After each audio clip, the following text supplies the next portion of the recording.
scoop down and get better in here. Well, that shit goes here. Well, then I'm not gonna have. I can scoop here. It's tight.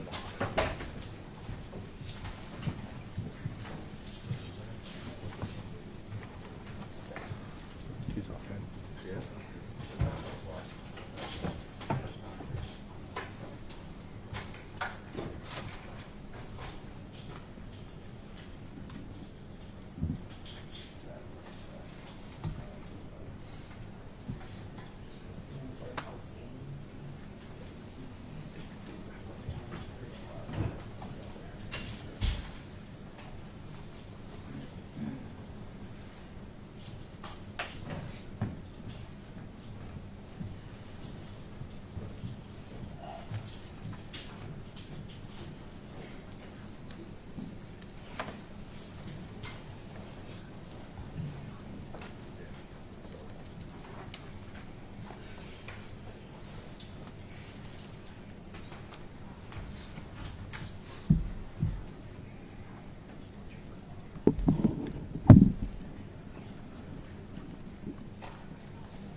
All rise. This term of Oneida County Court is now in session with the Honorable Robert L. Power presiding. Please be seated.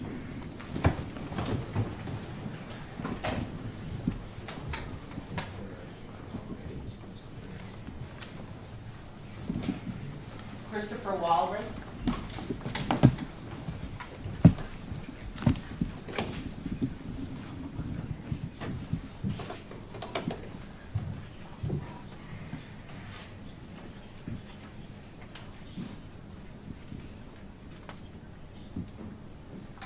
Mr. Fitzpatrick, if you'd like, you're welcome to utilize that podium there, sir.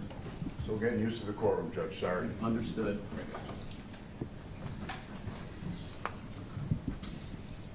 Now, this is the matter of the people against Christopher Walrath, indictment 25035, calendared for a possible disposition here this morning. I do have a number of requests from local news media to cover today's proceedings. Any objection, counsel?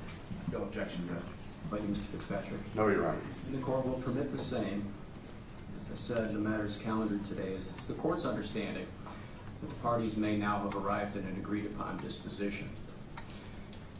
And I'll just begin by noting it's my understanding further, Mr. Fitzpatrick, that this disposition's been arrived at after you have considered the various levels of culpability of the co-defendants involved in this case, and you believe the proposed disposition is appropriate for this specific defendant's level of culpability, and further that this offer has been extended only after consultation with and having received agreement from the victim's family. Do I have that right? You have everything correct, Your Honor. All right. So let me state my complete understanding of the proposal then. That is that the defendant would be pleading guilty to count 2 of the indictment that charges the felony offense of manslaughter in the first degree, and the agreed upon sentence would then be 15 years in state prison along with 5 years post-release supervision, a waiver of appeal, and mandatory state surcharges, and that would satisfy the remaining count contained in this indictment. Is that the people's understanding? Yes, Your Honor. Mr. Kafruti, that's your understanding? Yes, it is, Your Honor. Mr. Walrath, is that your understanding of the proposal to resolve these charges, and is that what you want to do here today? Yes, sir. Please raise your right hand. Sir, do you now swear to tell the truth, the whole truth, nothing but the truth, so help you God? Yes. You may put your hand up. Mr. Walrath, I'm going to ask you some questions now, and these are to help me decide if I can accept your plea or not. So if at any time you do not hear a question, you do not understand, or you need a moment to stop and speak further with your attorney, then you have to let me know that, okay? Do you understand by answering my questions and pleading guilty here this morning, you're giving up your right to remain silent and to not incriminate yourself? Yes. Have you spoken with your attorney about your case, about pleading guilty, and thereby waiving your right to have a trial? Yes. Are you satisfied with the services of your attorney? Yes. Have you had enough time now to speak with your attorney about your case? Yes. The charge you are to plead guilty to pursuant to this agreement is count 2 of this indictment. It charges you with the felony offense of manslaughter in the first degree. That is in violation of penal law sections 125.20 subdivision 1 and also 20.00 as you are charged under an accomplice liability theory. It's alleged here that on or about the 9th day of December 2024, while you were here in the county of Oneida in the town of Marcy, you, along with your co-defendants, acting in concert with each other, being corrections officers, in intending to cause serious physical injury to another person, you did cause the death of that person, that being that you, along with your co-defendants, participated in multiple beatings of incarcerated individual Robert Brooks, which ultimately resulted in that individual's death. Do you admit that all to be true? Yes.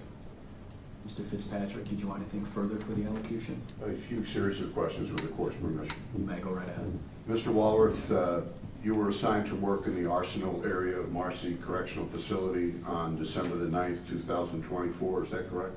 Yes. Did you leave your post inside of the Arsenal area on December the 9th against departmental policy and procedures upon the arrival of Robert Brooks? Yes. Did you and your fellow corrections officers, Nicholas Kiefer, Nicholas Anzalone, and Robert Kessler, assault Robert Brooks outside of the Arsenal on December the 9th, 2024? Yes. During that assault, did you put Robert Brooks in a chokehold against departmental policy and procedure? Yes. On December the 9th, while in the emergency room of the Marcy Correctional Facility, did you and other corrections officers assault Robert Brooks? Yes. During that assault, did you strike Robert Brooks about his body? Yes. And did you intentionally strike him in his groin? Yes. Were you aware at that time that striking an incarcerated individual in the groin is against departmental policy and procedure? Yes. Is it correct that you never reported the use of force that was used on Robert Brooks near the Arsenal area at Marcy Correctional? Yes. Is it correct that you never reported the use of force that was used on Robert Brooks in the emergency room at Marcy Correctional?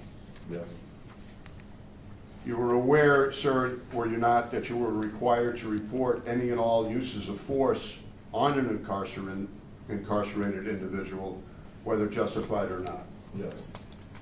And nevertheless, you lied about the use of force used on Robert Brooks on December the 9th, 2024. Yes. And sir, at the emergency room, you did nothing to prevent the assault or protect Mr. Brooks, is that correct? Correct. And you realize that these repeated assaults caused serious physical injury to Mr. Brooks and resulted in his death. Yes. People are satisfied, Your Honor. Thank you, counsel. Mr. Walrath, how then do you plead to the second count, manslaughter in the first degree, guilty or not guilty? Guilty. How old are you now, Mr. Walrath? 36. And you can read and write the English language, correct? Yes. You're a citizen of the United States? Yes. Do you have any physical or mental problems that could prevent you from understanding what you're doing here today? No. Did you consume any kind of drug, medicine, or alcohol before coming to court that could affect your understanding? No. You're not currently on any form of probation or parole, are you? No. By pleading guilty, you are giving up your right to have a jury trial. Do you understand that? Yes. At a jury trial, you would be presumed innocent and you would be entitled to the following rights: to be represented by your attorney, to confront and cross-examine witnesses presented by the government. You'd have the right to remain silent and not incriminate yourself. You would have the right, but would not be required, to call witnesses, or you could testify on your own behalf. You would also have the right to require the government to prove your guilt beyond a reasonable doubt to a jury of 12 people who would have to be unanimous in finding you guilty. Do you understand you have each of these rights, and by pleading guilty here today, you're giving up each of these rights? Yes. You understand by pleading guilty, you're also giving up any defense you might have to these charges? Yes. Now, a plea of guilty is the same as a verdict of guilty rendered by a jury after a trial. Do you understand that? Yes. Other than the plea and sentence agreement I spoke of earlier, has anyone made any other promises to get you to plead guilty? No. Did anyone threaten you or force you to plead guilty? No. Have you entered this plea today voluntarily and of your own choice? Yes. You understand that those that are incarcerated for a felony conviction do lose their right to vote in an election until such time as they are released. Yes. And now lastly, sir, part of your negotiated plea here does require that you waive your right to appeal. As a defendant in this court, if convicted, you have a separate and distinct right to appeal a judgment of conviction to a higher court in Rochester known as the Appellate Division. There you can, with your attorney, and a free one if you cannot afford it. You can file a brief and argue before that court that there exists some problem with your conviction here in this court. That is a right you have. It's also a right you can waive or give up, and it is being required that you waive your right to appeal on condition I give you the sentence promised to you. That means your conviction and sentence in this court will likely be final, so there's then little you can do to go back after the fact to try and change that, and you will have thereby significantly limited your options for appeal in the future. Do you understand? Yes. Have you spoken with your attorney about waiving your right to appeal? Yes, I have. Do you then agree to waive your right to appeal on condition I give you the sentence promised? Yes. And are you doing so voluntarily? Yes. I'm holding up for you a document entitled Waiver of Right to Appeal. Halfway down the page, I see the signature Christopher Walrath. Did you sign this document here after reading through it and reviewing it with your attorney? Yes. Based upon the defendant's statements and his demeanor here in court, I find a knowing voluntary plea with a factual basis. I will direct the clerk to enter the plea into the minutes of this court. We'll adjourn sentence until July 16th. Your Honor, it was my understanding that the people were not going to object to our request to have the sentencing take place on August 1st. I know you did meet that little bit. You don't have any objection to going out that? No, August 1st is a Friday, Judge. I don't know if counsel prefers August 4th, which is a Monday. And we have no objection to him remaining out, getting his affairs in order, and I've also discussed that with the family. We appreciate that, and we would prefer the 4th. All right, then, August 4th at 9:30 a.m. for sentencing. And you're going to remain out on the bond that you posted, Mr. Walrath, but that's going to be with some conditions attached as part of our plea agreement here.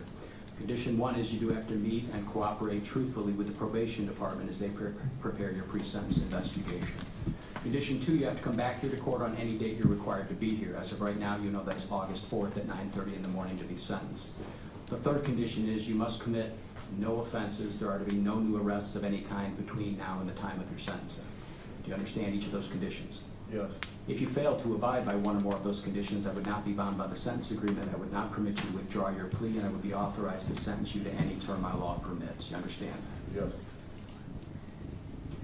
You can speak with probation on your way out regarding setting up your PSI. I'll see you back here August 4th. Anything further from either side? No, Your Honor. Thank you very much. Thank you, counsel. No, thank you, Your Honor. Thank you.